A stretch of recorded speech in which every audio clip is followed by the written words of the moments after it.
اعوذ باللہ من الشیطان الرجیم بسم اللہ الرحمن الرحیم السلام علی الحسین وعلی علی بن الحسین وعلی اولاد الحسین وعلی اصحاب الحسین۔ سلسلہ دروس کا تیسرا درس، عزاداری اور ہماری ذمہ داریاں عنوان کے تحت تیسرا درس آپ حضرات کے پیش خدمت ہے، جس کا عنوان ہے عزاداری اور فعل مباح۔ عزاداری میں فعل مباح کا کردار۔ جیسا کہ ہم نے پہلے اور دوسرے درس میں بھی ان چیزوں کی طرف اشارہ کیا کہ احکام اربع کے علاوہ جو بچتا ہے وہ صرف فعل مباح بچتا ہے، یعنی احکام اربع کے علاوہ تمام چیزیں مباح ہیں، تمام کام مباح ہیں۔ تو یہ ضروری نہیں ہے کہ ہم ہر مباح چیز کو عزاداری میں شامل کریں۔ جب ایک انسان ہر مباح چیز کو، ہر مباح فعل کو انجام دینے کے لیے تیار نہیں ہے تو پھر ایسی سوچ یہ کس حیثیت کی حامل ہو سکتی ہے کہ فعل مباح ہے، فعل مباح ہے، ہر مباح کو عزاداری میں شامل کرنے کے لیے آ گئے کہ عزاداری میں شامل کرو، مباح ہی تو ہے، کیا حرج ہو رہا ہے اس میں؟ تو یہ چیزیں صحیح نہیں ہیں، یہ سراسر غلط ہے۔ کوئی بھی عقل سلیم اس بات کے آگے سر تسلیم خم نہیں کرتی کہ ہر فعل مباح کو عزاداری کا جز بنا دیا جائے۔ اگر ہم ہر فعل مباح کو عزاداری کا جز بنانے لگیں گے تو یہ عزاداری خدا رسول اور ائمہ اطہار علیہ السلام کی مرضی کے مطابق نہیں ہوگی، بلکہ یہ عزاداری ہمارے تحت قرار پائے گی، ہماری مرضی کے مطابق قرار پائے گی۔ تو ایسی عزاداری کا کوئی فائدہ نہیں ہے۔ عزاداری وہی ہے جو خدا رسول اور ائمہ اطہار علیہ السلام کی مرضی کے مطابق ہو۔ ہم نے شریعت کو اور عزاداری کو اپنا تابع سمجھ لیا ہے کہ شریعت پر جیسے ہم عمل کریں گے ویسے ہی ہوگا، شریعت جیسے ہم چاہیں گے ویسے ہی بنائیں گے، عزاداری ہم جیسے چاہیں گے ویسے ہی منائیں گے۔ تو یہ ایسی عزاداری کا کوئی محصل نہیں ہے، کوئی فائدہ نہیں ہے، اس کو عقل قبول نہیں کرتی کہ ہم ایسی عزاداری منائیں۔ شریعت اس لیے نازل ہوئی ہے کہ ہم اس کے مطابق اعمال انجام دیں۔ جب ہم یہ سوچنے لگیں گے کہ شریعت ہماری تابع ہے تو یہ سراسر غلط ہو جائے گا۔ ہمیں اپنے ہر کام میں یہ دیکھنا ہے کہ یہ شریعت کے مطابق ہے یا نہیں۔ تو جب ہر کام شریعت کے مطابق ہونا چاہیے تو عزاداری کو بھی، یہ جو ہم امام حسین علیہ السلام کی عزاداری منا رہے ہیں، اس کو بھی شریعت کے تحت ہونا چاہیے، شریعت کے مطابق ہونا چاہیے۔ آج کل کے کچھ جاہل افراد کہتے ہیں کہ یہ مباح رسمیں ہیں جو ہم عزاداری میں منا رہے ہیں۔ ایک تو مباح کہ ہر مباح عزاداری میں نہیں آ سکتا، دوسرے رسم۔ حضور والا یہ عزاداری کوئی رسم نہیں ہے، یہ ہم 1400 سال سے کہتے چلے آ رہے ہیں کہ عزاداری ایک رسم نہیں ہے کہ ہم رسم کے طور پر مناتے چلے جا رہے ہیں، بلکہ عزاداری دعائے فاطمہ زہرا ہے۔ یہ ہمارا عقیدہ ہے نا۔ تمام شیعان حیدر کرار یہ کہتے ہیں کہ عزاداری جو قائم ہے، شیعہ جو زندہ ہیں وہ جناب فاطمہ زہرا کی دعا سے زندہ ہیں۔ تو پھر یہ رسم کا نام دینا، عزاداری کو رسم کہنا، یہ کون سی عقل والی بات ہے؟ یہ عاقلانہ بات نہیں ہے کہ ہم عزاداری کو ایک رسم سے تشبیہ دیں کہ کچھ مباح رسمیں ہیں، کچھ جائز رسمیں ہیں جن کو عزاداری میں شامل کر دیا گیا ہے۔ عزاداری رسم کا نام نہیں بلکہ دعائے فاطمہ زہرا سلام اللہ علیہ کا نام عزاداری ہے۔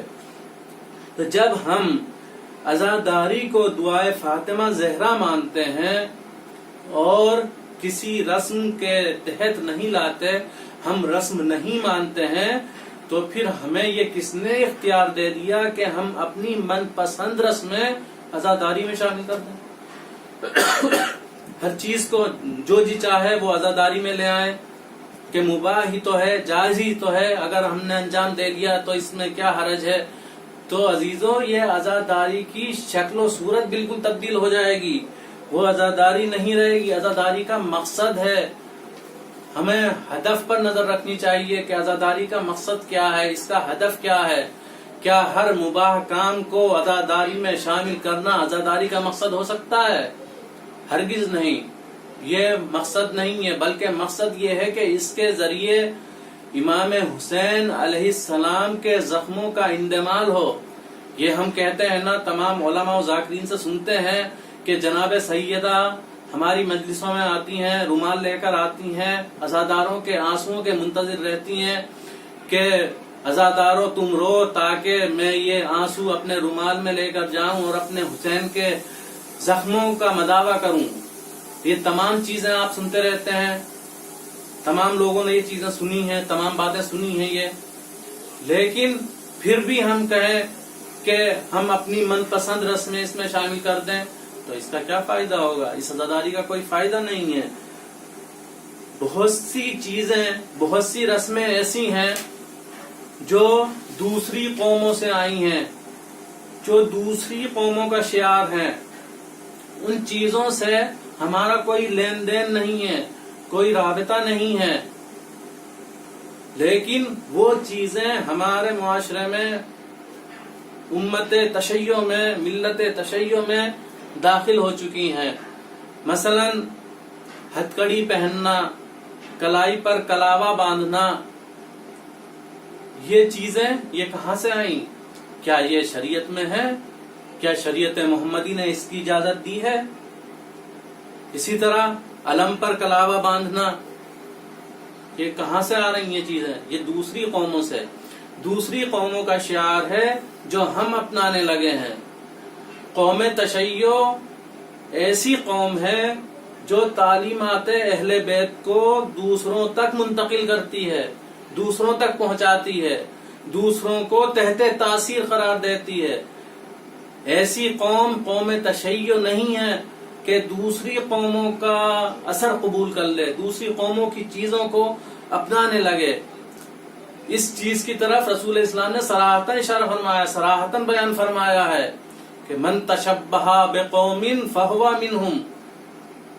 متفق علیہ حدیث ہے، دونوں فریقوں نے قبول کیا ہے اسے، اہل تشیع و اہل تسنن نے. تمام کتابوں میں موجود ہے کہ جو انسان کسی دوسری قوم کی مشابہت اختیار کرے، جو انسان دوسری قوم جیسا دکھنے کے لیے کوئی ایسی چیزیں اپنائے کہ دوسری قوموں جیسا بن جائے، تو حضور فرماتے ہیں کہ وہ انہی میں سے ہے، اسی قوم میں سے ہے. اس میں کوئی اختلاف نہیں ہے، متفق علیہ حدیث ہے. تو پھر ہم یہ جو باندھتے ہیں، کلاوے باندھنے لگے اپنی کلائیوں میں، ہتھکڑی پہننے لگے، علم میں کلاوے باندھنے لگے، تو یہ سب چیزیں دوسری قوموں کا شعار تھیں جو ہمارے اندر داخل ہو گئی ہیں.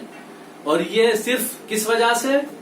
صرف اسی وجہ سے کہ مباح ہی تو ہے، مباح ہی تو ہے. یہ مباح کے چکر نے ایسی حالت بنا دی ہے قوم کی کہ دوسری قومیں ہماری قوم کا مضحکہ بنائے ہوئے ہیں، مذاق اڑا رہی ہیں کہ ہم دوسروں پر ابھی تک طنز کرتے تھے کہ ان کے کیا عقائد ہیں، کیسے کمزور عقائد ہیں. آج انہی بیماریوں میں ہم گرفتار ہو چکے ہیں. ہم ہاتھ پر کلاوا باندھ رہے ہیں، ہتھکڑی پہن رہے ہیں، علم پر کلاوا باندھ رہے ہیں. اس کا کیا مطلب ہے؟ دوسری قوموں کے شعار کو ہم اپنا شعار بنانے لگے. تو یعنی وہی اپنی من پسند چیزوں کو ہم عزاداری میں لے آئے. جب ہم یہ اعتراض کرتے ہیں کہ آپ دوسری قوموں کے شعار کو کیوں اپنا رہے ہیں، تو شیطان پھر وہاں ورغلاتا ہے، دوسری طرف چلا جاتا ہے. وہاں پر جو لوگ مراجع کے خلاف ہیں انہی کو وہ بلوانے لگتا ہے، انہی کے ساتھ ہو جاتا ہے. وہ کیا جواب دیتے ہیں کہ مباح ہی تو ہے، تمام مراجع نے مباح قرار دیا ہے. تو ہمیں ایسی صورت میں ہوشیار رہنے کی ضرورت ہے، شیطان کے حربوں کو سمجھنے کی ضرورت ہے، دشمن کی سازشوں سے ہوشیار رہنا پڑے گا. نہایت ہوشیاری کی ضرورت ہے۔ شیطان نے ان لوگوں کو اتنا ورغلایا ہے، اتنا اکسایا ہے کہ ان لوگوں نے مراجع اعظام کے پاس سوال کی صورت میں اپنا مسئلہ بھی پیش کر دیا۔ لیکن شیطنت دیکھیے ذرا، سوال کس طرح کر رہے ہیں؟ سوال کر رہے ہیں کہ یہ جو ہم اپنے ہاتھوں میں ہتکڑی پہنتے ہیں، یہ جو ہم کلاوہ باندھتے ہیں، اس سے ہمیں امام سجاد کی یاد آتی ہے، تو کیا جائز ہے کہ ہم اپنے ہاتھوں میں پہنیں؟ ظاہر سی بات ہے، جب ایسی صورتحال ہوگی، مراجع کرام کے پاس ایسے مسئلے جائیں گے تو کیا وہ منع کر دیں گے؟ ایک چیز مباح تھی تو مباح ہی رہے گی، اب وہ کہیں گے مباح کا ہی تو فتویٰ دیں گے، جائز کا ہی تو فتویٰ دیں گے۔ یہ سوال دوسری طرح سے بھی تو ہو سکتا ہے کہ یہ جو ہم ہاتھوں میں ہتکڑی پہن رہے ہیں، یہ جو ہم کلاوے باندھ رہے ہیں، یہ تو نہ کسی امام نے باندھے ہیں، نہ کسی صحابی نے باندھے ہیں، یہ دوسری قوموں کا شعار ہے جو ہم اپنانے لگے ہیں، تو کیا یہ سب کرنا جائز ہے؟ اس طرح سوال کیوں نہیں کیا گیا؟ سوال اس طرح بھی تو ہو سکتا ہے، مراجع کرام سے جس طرح سوال کیا جائے گا ایسا ہی وہ جواب دیں گے۔ جب آپ نے سوال کیا کہ امام سجاد کی یاد آتی ہے تو انہوں نے جواب دے دیا کہ اگر یاد آتی ہے تو بہتر ہے، جائز ہے پہننا۔ لیکن ہم اسی سوال کو گھما کر ہم اس طرح کریں کہ دوسری قوموں کا شعار ہے جو ہم نے اپنا لیا ہے، یہ کسی نبی امام نے تو پہنا نہیں ہے، ہم پہن رہے ہیں، تو کیا جائز ہے؟ اس طرح سوال کر کے دیکھیے پھر کیا جواب آتا ہے اس کا۔ تو یہ صرف شیطانی ذہن ہے، شیطانی ذہنوں کی ایجاد ہے جو ہر چیز کو عزاداری میں داخل کرنا چاہتا ہے۔ شیطان کا حربہ یہی ہے کہ عزاداری سے روح اعضاء کو نکال لیا جائے اور صرف جسم باقی رہ جائے، عزاداری کا نام باقی رہ جائے، اور اس سازش میں ایک حد تک وہ کامیاب بھی ہو رہا ہے۔ جو ہمارے سادہ لوہ انسان ہیں، سادہ لوہ شیعہ ہیں، وہ شیطانی حربوں کے شکار ہو رہے ہیں، اور یہ چیز اس چیز کو جو کہ ایک چھوٹا سا صرف ایک شعلہ تھا، اس کو ہوا دے دے کر کچھ عالم نما جاہلوں نے جوالا مکھی بنا دیا ہے، مسئلہ بہت سخت کر دیا ہے، صرف مباح مباح کے نعرے لگاتے ہوئے کہ مباح ہی تو ہے، جائز ہی تو ہے، حرج کیا ہے؟ کچھ حرج نہیں ہے، عزاداری میں شامل کیا جا سکتا ہے، جبکہ اپنی من پسند چیزوں کو عزاداری میں داخل نہیں کیا جا سکتا، عزاداری میں شامل نہیں کیا جا سکتا۔ اگر ہم ہر چیز کو عزاداری میں شامل کرنے لگیں گے تو عزاداری کی صورت ہی بگڑ جائے گی۔ اگر ہم ہر کام کو عزاداری میں شامل کرنے لگیں تو احکام اربعہ کے علاوہ تمام کے تمام کام مباح ہیں، تو تمام کام عزاداری میں شامل کرنے لگیں، کیا اس بات کو عقل قبول کرے گی، تسلیم کرے گی؟ ہرگز نہیں۔ مثال دے کر سمجھاؤں میں آپ لوگوں کو، مثال کے طور پر میں ایک روڈ پر جا رہا ہوں، لباس رسول پہنے ہوئے ہوں، امامہ سر پر ہے، ابا قبا پہنے ہوئے ہوں، میں نے وہاں دکان سے ایک سیب لیا اور وہیں سڑک پر میں کھانے لگا سیب، تو وہیں پر کچھ لوگ جو میرے جاننے والے تھے، جو میری قوم سے متعلق لوگ تھے، جو قوم جن کا تعلق قوم تشیع سے تھا، وہ آگے بڑھے اور کہنے لگے حضور آپ یہ کیا کر رہے ہیں؟ میں نے کہا میں کیا کر رہا ہوں بھائی، میں تو سیب کھا رہا ہوں، کیا یہ سیب کھانا مباح نہیں ہے؟ روڈ پر میں سیب کھا رہا ہوں، سیب خریدا میں نے اور کھانے لگا، کیا یہ جائز نہیں ہے؟ تو وہ جواب دینے لگے کہ حضور جائز تو ہے، مباح تو ہے، لیکن آپ کے شایان شان نہیں ہے۔ تو سمجھ میں آیا عزیزو کچھ کہ ہر چیز مباح ہے لیکن ہر چیز ہمارے شایان شان نہیں ہے۔ جب ہر چیز مولانا کے شایان شان نہیں ہو سکتی تو ہر چیز مولا کے شایان شان کیسے ہو سکتی ہے؟ ہر چیز مولائیوں کے شایان شان کیسے ہو سکتی ہے؟ اس پر توجہ کی ضرورت ہے، ہوشیاری کی ضرورت ہے، ناخن ادراک لینا ہوگا۔ کہ ہم کیا کر رہے ہیں، ہم کون سی ڈگر پر چل رہے ہیں، کہ مباح کے نعرے لگاتے ہوئے قوم کو گمراہ تو نہیں کر رہے ہیں، کہ دوسری قوموں کے شعار کو مباح قرار دیتے ہوئے اپنی عزاداری میں شامل تو نہیں کر رہے ہیں۔ تو یہ سب چیزیں کیا ہیں، ان کی طرف متوجہ رہنا ہوگا کہ جب ایک مولانا کے لیے سڑک پر ایک سیب کھانا شایان شان نہیں ہے، ان کی شان کے خلاف ہے، تو ہم مولا کی عزاداری میں ہر چیز کو لے آئیں جو دوسری قوموں کی ہیں، تو کیا مولا ان چیزوں سے راضی ہوں گے؟ تو ہمیں فکر کے دریچوں کو کھولنا ہوگا، فکر کی پرواز کو بلندی دینی ہوگی۔ ہم وہ قوم ہیں جو مولا کی تعلیمات کو دوسروں تک پہنچاتے ہیں، تو ان چیزوں سے پیغام کیسے جانا چاہیے یہ ہمیں سوچنا ہوگا کہ کیا ان چیزوں سے اچھا پیغام جا رہا ہے دوسری قوموں تک؟ ہرگز نہیں، ایک مذاق بنا ہوا ہے۔ ہمیں ایسا سوچنا چاہیے کہ ہمارا ہر عمل دوسرے کے لیے تبلیغ ہو، کہ دوسرا دیکھے تو رشک کرے کہ واقعاً یہ مولائی ہے، یہ عزادار حسین ہے۔ تو ہمیں ایسا سوچنا چاہیے، ہمارا ہر عمل ایسا ہونا چاہیے۔ کیا ہم سلمان فارسی سے بھی بڑھ کر مولائی ہو گئے؟ کیا ہم ابو ذر غفاری ہیں؟ کیا ہم مقداد ہیں؟ اتنے جید بزرگ صحابہ کرام، کیا ہم ان کی برابری کر سکتے ہیں؟ جب ان کی برابری نہیں کر سکتے تو کیا ائمہ اطہار علیہ السلام کی برابری کر سکتے ہیں؟ بالکل نہیں، ہرگز نہیں۔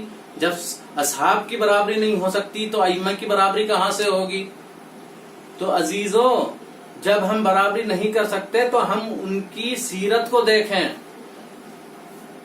کیا جناب سلمان نے کوئی ہتھکڑی پہنی؟ کیا جناب ابو ذر نے کوئی کلاوہ اپنی کلائی پر باندھا؟ کیا جناب مقداد نے کوئی کلاوہ علم میں باندھا؟ یا مثلاً ہم کہنے لگیں گے کہ مرد نہیں باندھتے ہیں، یہ تو خواتین کا ڈپارٹمنٹ ہے، خواتین باندھتی ہیں علم میں کلاوے؟ تو خواتین کے لیے ہی صحیح دیکھ لیجئے، کیا جناب ابو ذر کی بیوی نے کوئی کلاوہ اپنے ہاتھ میں باندھا، کوئی ہتھکڑی پہنی؟ خواتین بھی تو گزری ہیں، خواتین کے کردار میں موجود ہیں۔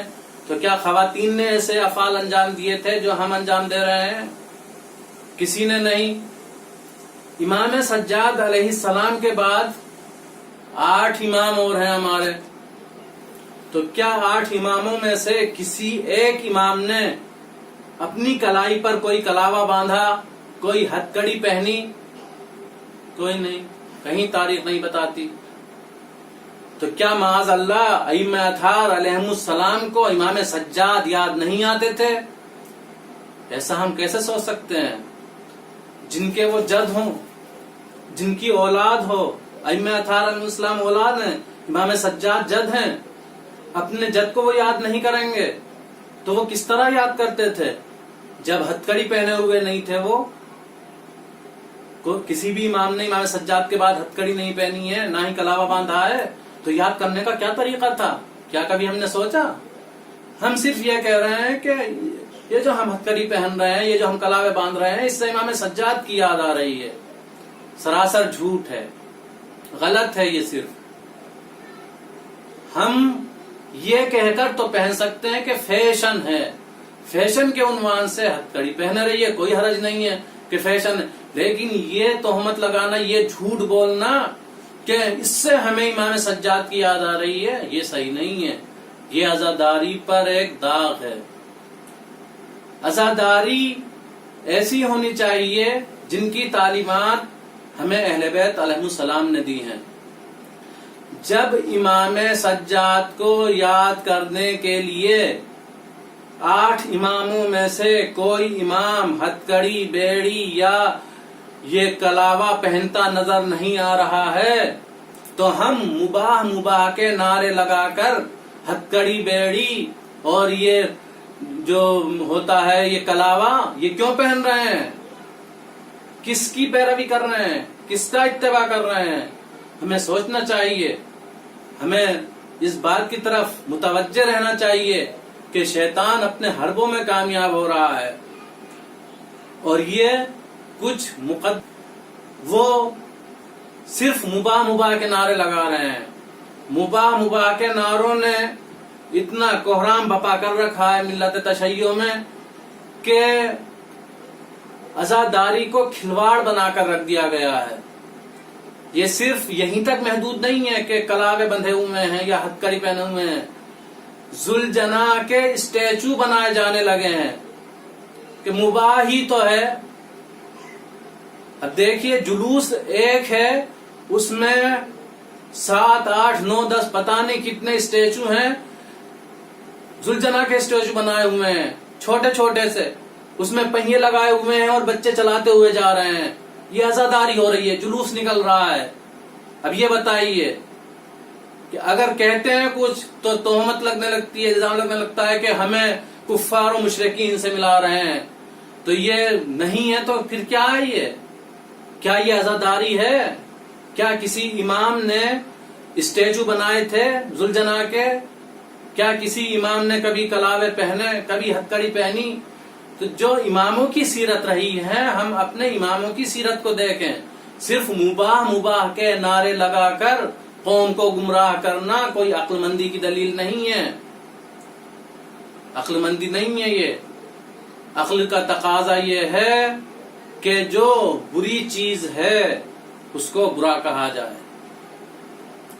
حق نمک بھی یہی ہے، اہل بیت علیہ السلام کا ہم نے نمک کھایا ہے تو حق نمک ادا کرنا ہوگا۔ حق نمک یہی ہے کہ اچھے کو اچھا کہا جائے اور برے کو برا کہا جائے۔ جب کسی بھی امام کی سیرت میں ایک چیز نہیں مل رہی ہے تو ہم کس کی سیرت پر عمل کر رہے ہیں؟ ہم خود کو علی کا پیروکار کہتے ہیں، حسین کا پیروکار کہتے ہیں، عزادار حسین کہتے ہیں، تو ہم کون سے راستے پر ہونے چاہیے؟ ہمیں کس راستے پر چلنا چاہیے؟